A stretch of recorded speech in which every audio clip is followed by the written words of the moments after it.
Hearing you both address that question about the Jeffersonian dinners, I was thinking about the book and the part in there about Otto Scharmer's 4 levels of listening, and the highest being generative. Do you see a connection between the kind of thing that's happening that you're describing the Jeffersonian dinner in that kind of generative listening? Yeah, I do, absolutely, because it almost, you can just feel, you really can, you can kind of feel that invisible web of connection being built.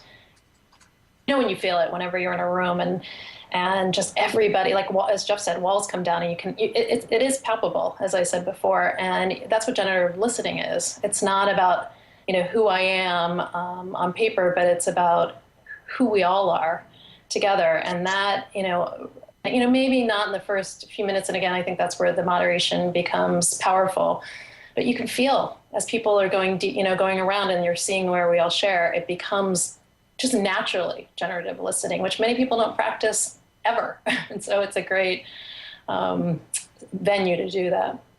I think I'm getting a better sense of the answer to the next question from hearing you talk about it, but can you define a generosity network? In my experience, it's each person has their own generosity network, and those that open up and connect, and it will change over time depending on the things you're working on. Who I work on ideas in the music space with kids is different than how I might work on with global health or working on animals or whatever might be the passions of the day.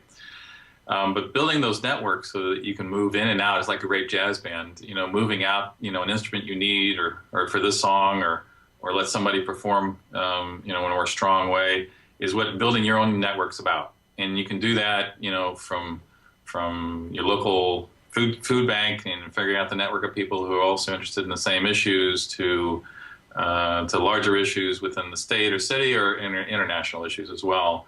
So finding where your passions connect and finding others that are connected to it and building this network where it's like the old parable of stone soup where, you come together and the soldiers in the stone soup story, brought a pot and some water and a stone, and some people, I said, "What are you doing?" He says, "Oh, we have a tasty broth, and if we only had a carrot." And so somebody said, "Well, I have a carrot," and then all of a sudden says, "Well, somebody else says I have an onion," and so eventually you have an amazing soup that comes together. And that generosity network, the soup's different every time for every individual, but building those networks is one that gives me a more meaningful life, and I think most other people do as well.